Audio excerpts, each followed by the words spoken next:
सह वीर्यङ्करवावहै तेजस्विनावधीतमस्तु मा विद्विषावहै। ॐ शान्ति शान्ति शान्तिः।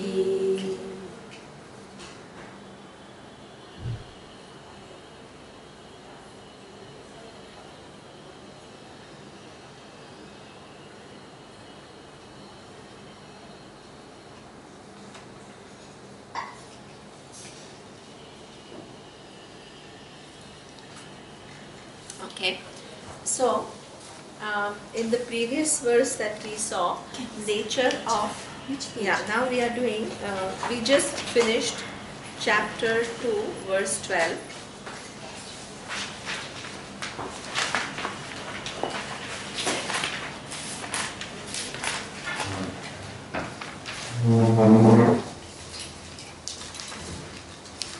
What page, Nima?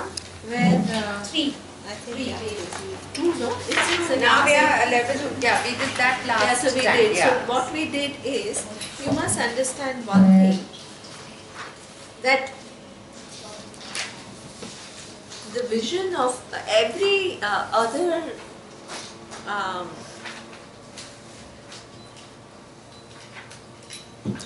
everybody has tried to grow in some way or the other, and every thing that you have listened to for self-help, for improving yourself or whatever, right? It starts with the assumption that you are this individual, right? And it gives you all different advices to how to deal with whatever situations come better, how to deal with life better, how to deal with your emotions better. And the whole thing starts with that and ends there. And that's very good and it's very useful. But what really distinguishes Bhagavad Gita from all the other things is, it has a different vision of what the nature of I is. That you must understand so that you know how it is. It's not like any other self-help thing. And this is why we call it Indian philosophy, right? Because it has a whole different vision of who you are. And that's what distinguishes it from every other thing that you could be studying, right? And all could be exposing to. So Lord Krishna starts with the vision of Atma by making this statement that there was never a time that I was not. And then you may think that Lord Krishna was somebody very special. Then he immediately says there was never a time that Arjuna, you were not. And then there was never a time that any of these kings who are existing right now, they were not, right? So that means, how do we take ourselves? If I take myself as an individual, how do I take myself? Limited. Exactly, limited, right? So I will say I have a birth date of, I don't know what, 1960 or whatever it is, and then I will one day go. So that means, can I then make this statement that there was never a time that I was not and there was never a time that I will not be? You can't make that statement, right? So that means either it is just kind of a loose positive thinking that, oh, think about yourself as being non-limited, right? Or it is a statement of fact. So we need to examine.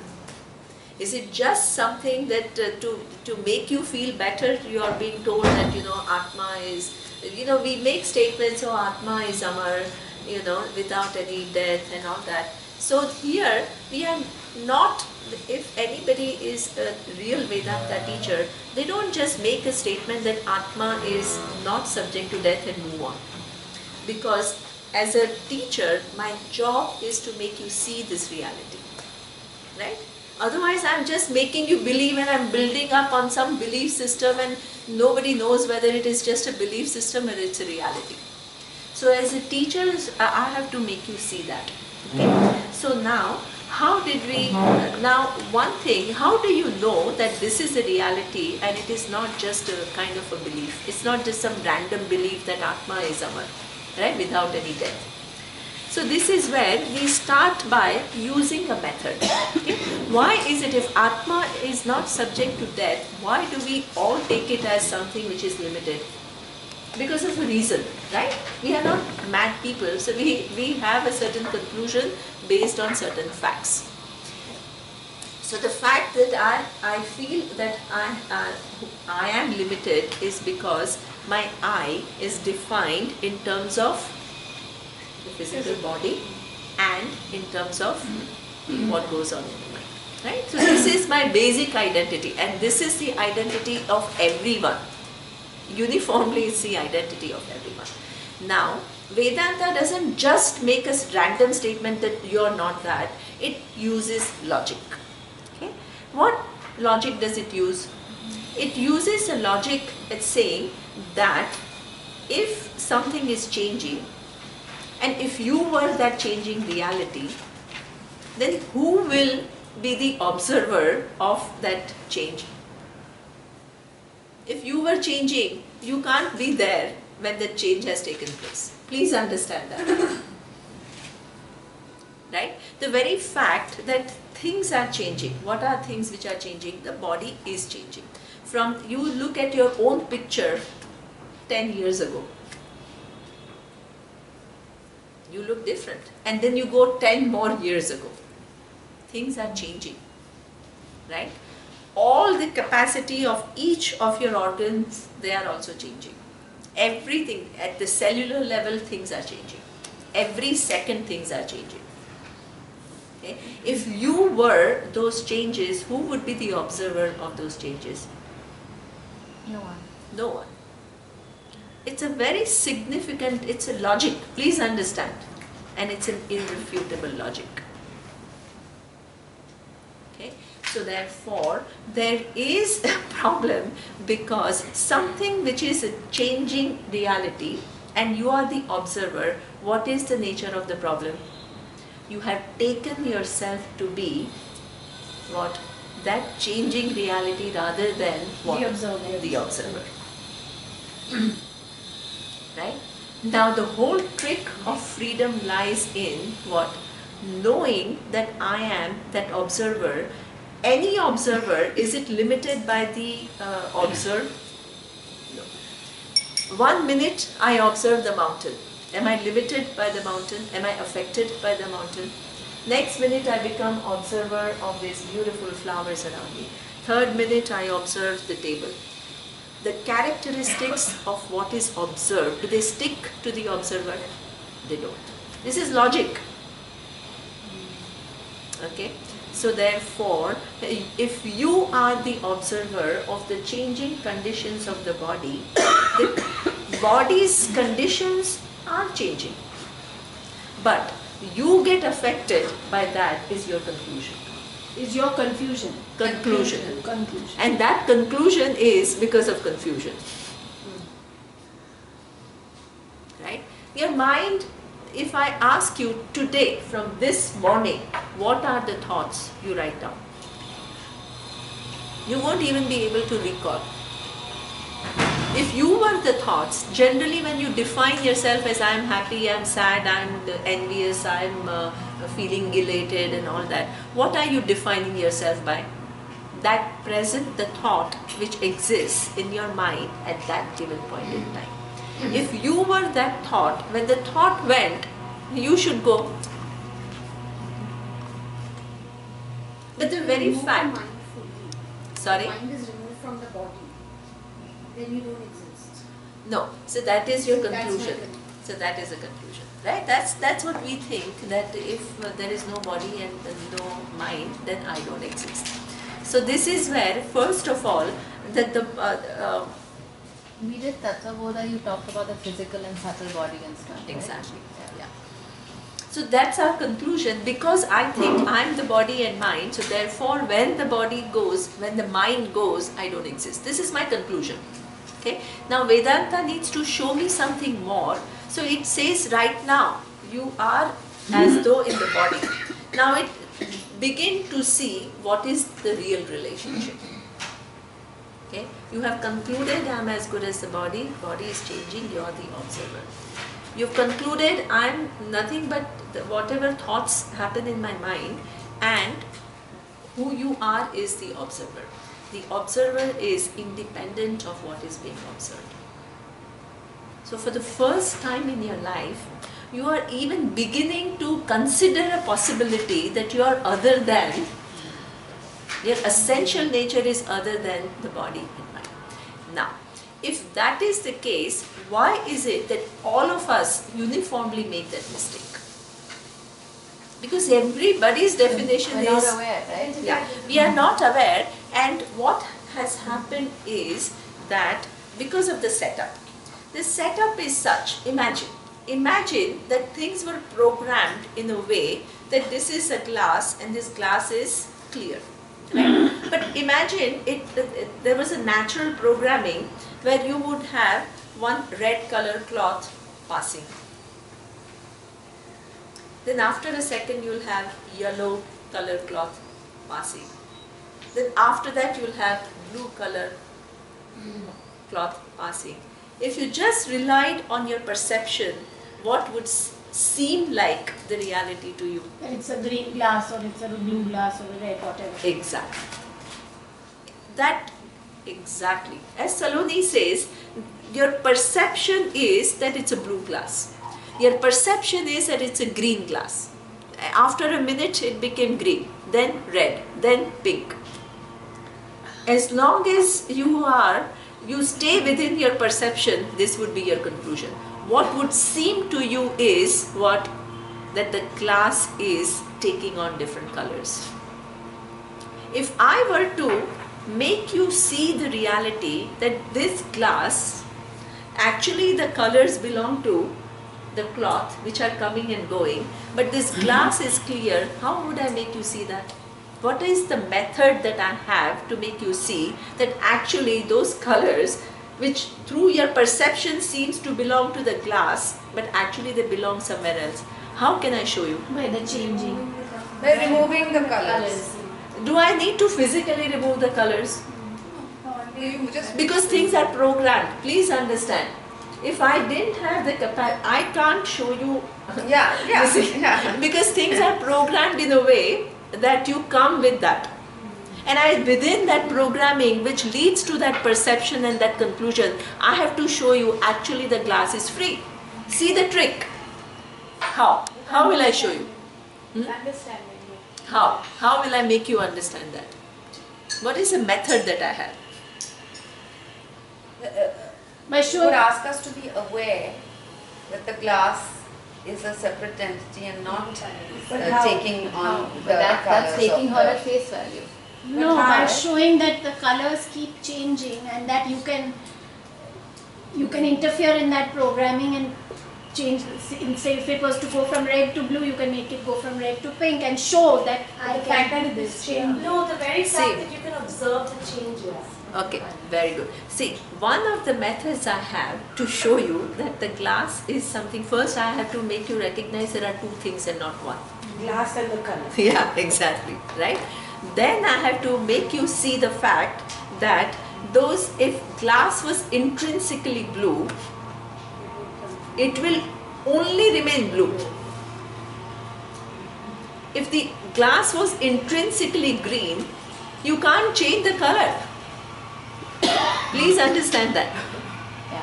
Whatever is the intrinsic nature, you can't remove. The very fact, as Saloni says, that I can show you, hey, this glass appears to be blue in my perception and it also appears to be green, means it is what? It's neither blue nor green, because if it was intrinsically blue, I'll never be able to see it without being blue. If it was intrinsically green, I will never be able to see it without being green. The very fact that those come and go, it shows that this glass is what That's not its appears, exactly, that it appears to be like that, but that's not its essential nature. Very good. Right? Now, within this program, there is also a trick, because after that blue goes and before that green comes, for that little time, I see it Nothing. this. For that little time, visually. Then I said, oh my God, otherwise I would not even know that there is something called clear. I have been given that little perception of what? that glimpse of reality. glimpse of that True nature. the true nature. But then immediately It's a that next color nanosecond, comes. so if you It's don't a- have clarity, you can't notice it. exactly, you don't even notice it. Right? So this is something which is an extremely very important to understand. We use the same methodology. Because you come with a program where awareness is confused. It seems to be as good as the body and mind. And you keep on imputing on that awareness all these different conditions of your body and mind. And this is a methodology which is showing, hey, if you were a cell, then what? When the cell goes, how many cells have come and gone in your body? You would not be there. Resilience. Zillions. Right? Things which are changing, if that was your essential nature, then you will also go. The very fact that you remain while things are changing, it gives you an insight into the fact that what? I'm not those changing things, I'm that unchanging awareness. And that unchanging awareness, if it took on the attribute of that thought, let's say 1 minute I thought I was very happy. It will stick, if that happiness sticks to that awareness, you will never find yourself what? Exactly. The very fact that they come and go, what does it mean? It doesn't take on the exactly. characteristic. It doesn't take on the characteristic in the first place. This is all logic. It is not just imagination. It is not just random statement. It is very clever. It is using your experiences, and then, as Saloni says, in between you are given a glimpse. Then we are asking you to say, when one thought goes, and then there is silence, what is there? That awareness is there. Then that silence is replaced by another thought. What is there? That awareness is there. Right? So that awareness is something which is in that glimpse, that where when the blue changes into green, and that glimpse that you have is what? With reference to yourself? Awareness. Awareness. The presence of awareness without thoughts, in form of a silence. Please don't think that this awareness is silence. Because if you say awareness is silence, when a thought comes, awareness goes. What we are saying is, you are awareness which comes to know the presence and absence of thoughts. They are variable. Silence is variable, thoughts are variable. What is invariable is the awareness. That awareness, then the body goes, does it go? No, It can't. it can't. Logically, if it's unlimited, if it's if it's not There's no quantified in Yeah. any way, then it is also infinite, right? Exactly. So because, as Tushna says, now it's not only that I'm awareness, but she's also awareness, and you're also the awareness, and she's also the awareness. So therefore, there are now, as I told you, are there many awarenesses? Are there pockets of awareness? That is the next question. No, one. No. Why do we conclude that there is one awareness? Why? Why should I accept? Because it's infinite, right? And you can't Yeah. quantify But something why that do is I say infinite. now? I mean, this is like a circular logic, right? I said because it's infinite, therefore it has no limit, and because it is, so that becomes. But how? Because do I, if it was not, if it was many, then we are trying to say that there is permanence. There is, the glass doesn't change with the color. So same, the awareness doesn't change with the multiple personalities. excellent. No, but why? It has no Why distinguish- thoughts or emotions independent of thoughts or emotions. No, but Exactly. why is the So that awareness the means- same? that still doesn't Sorry? answer the There are no question. attributes, right? Yeah, there is no How- distinguishing Yeah. characteristics to define its multiplicity. Absolutely. I think this is the logic. We This are is different the from logic. each other only because of our mind and body. So if mind and body is ruled out, then the awareness is the same. What is differentiating us is just mind and body. And then the Excellent. colors that are passing Excellent. by. Right? This is, you must understand the logic, otherwise anybody can just shake you, right? You just make random statements and they'll say, what are you talking? You're talking all nonsense, right? So I want this Vedanta not to be some loose statements which are just, you just have to believe and all that. It's a brilliant book. And you have to do justice by stretching your thinking and your logic and your analysis. And the logic is, as Chandana is saying, which is substantiated by what Tushna and Nandita, this is very important, right?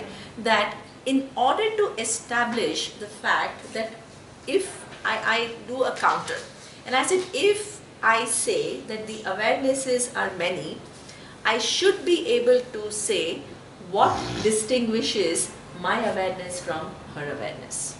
I have to give some attribute to my awareness which is distinct from her awareness. But all the attributes, where do they belong? In our minds and In our everything. body and mind. Bodies are different, minds are different, which I have already told you is not the nature of awareness. What characteristic would I give to awareness which would distinguish my awareness from your awareness? None. None. That's why when Upanishads say it is undivided whole, you have no way to contradict it. Use your logic to contradict this statement. It is uncontradictable. So then that brings you to the next question. While we are living in our limitations, that, Yes. I'm this Yes. and you are that, Yes. why is it that there are differences?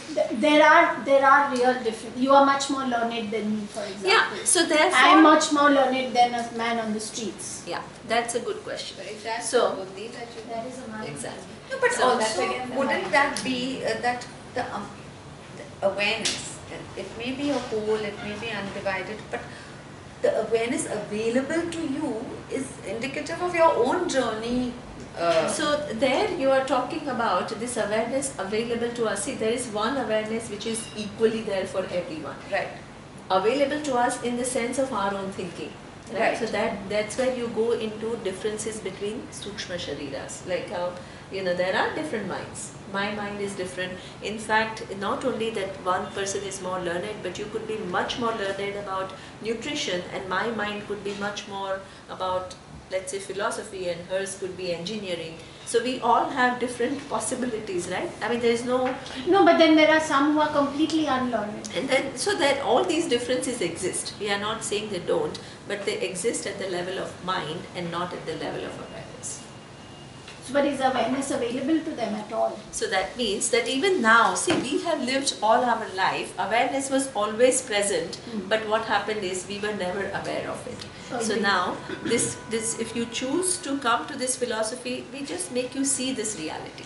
No, but So- like when I asked that question about availability, the Yes. man on the streets is never going to have the opportunity to come and learn like this. How can you be so limiting, Saloni? How do you know what his experiences are? He may sit under a tree one day and feel that No, he has okay, I really agree. understood this. So I why agree. is it directly again related to some intellectual pursuit of learnedness that allows awareness? If awareness is the whole that we are saying it is, then there's no this thing that just because you have studied you will be aware, or just because the man on the street hasn't studied you won't be aware.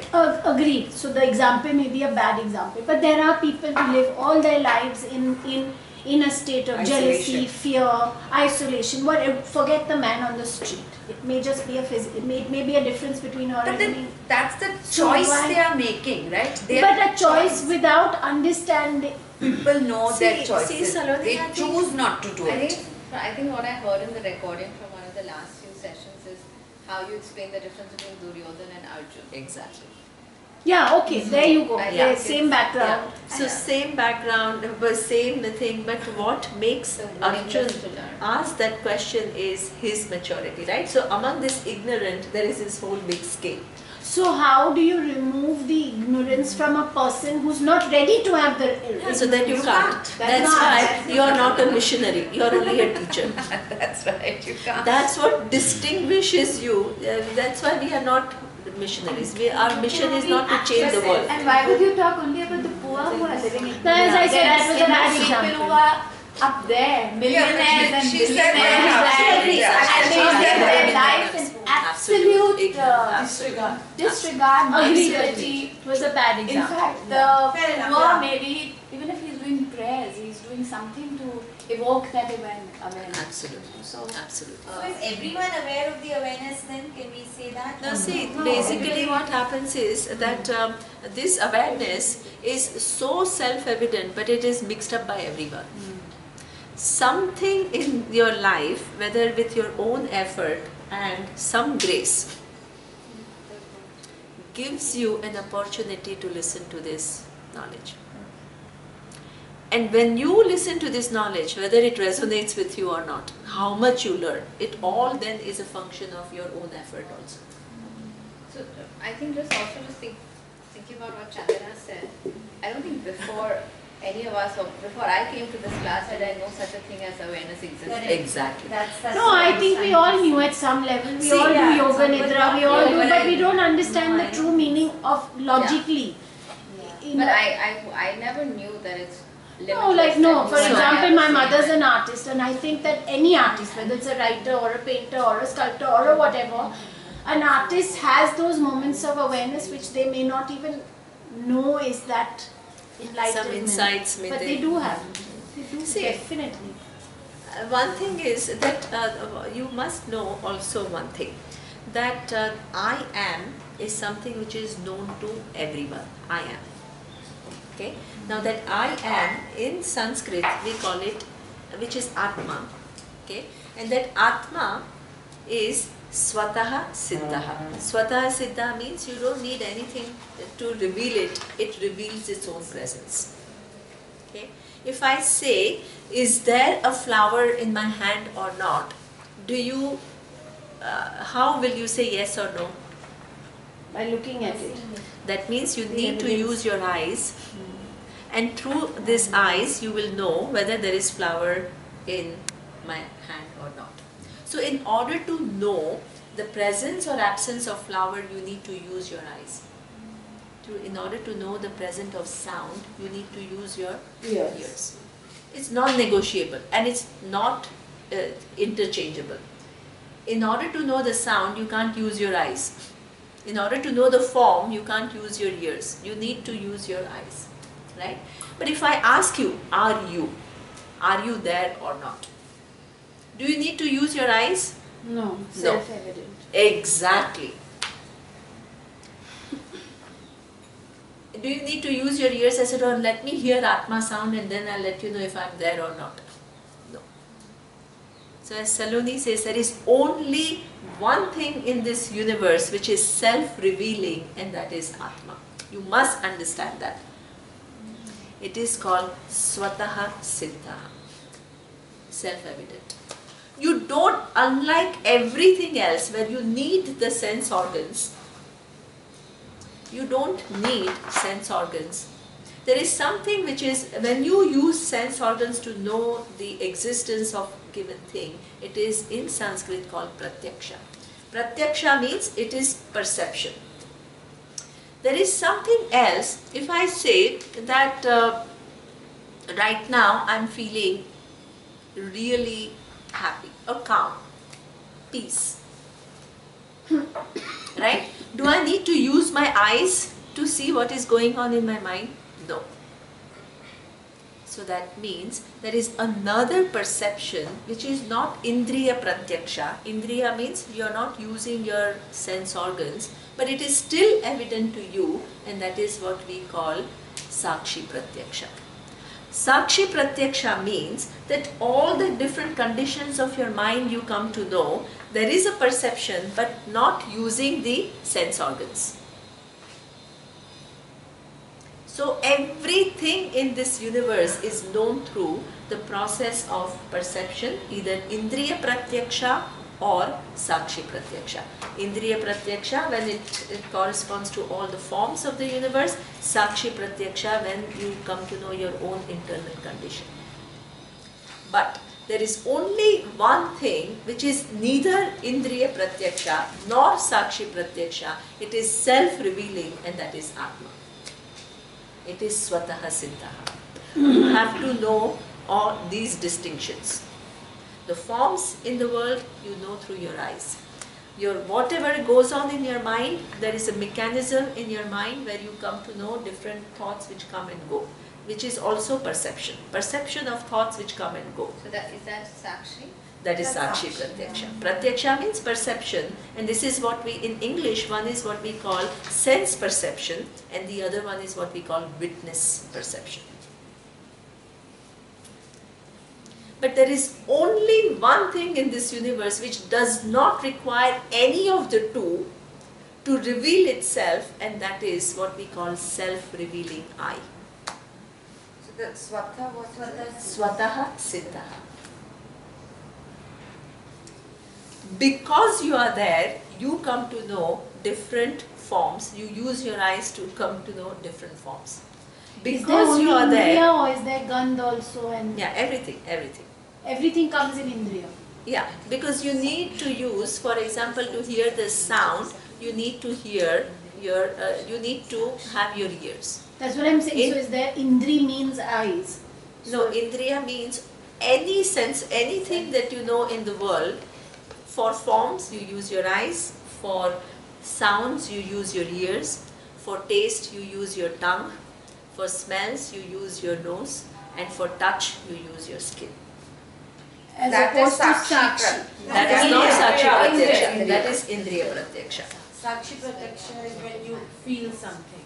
Exactly. All the different activities of your mind fall under Sakshi Pratyaksha. And then there's Swataha Siddha. There is Swataha Siddha. I am. I am. Pratiksha and Sakshi.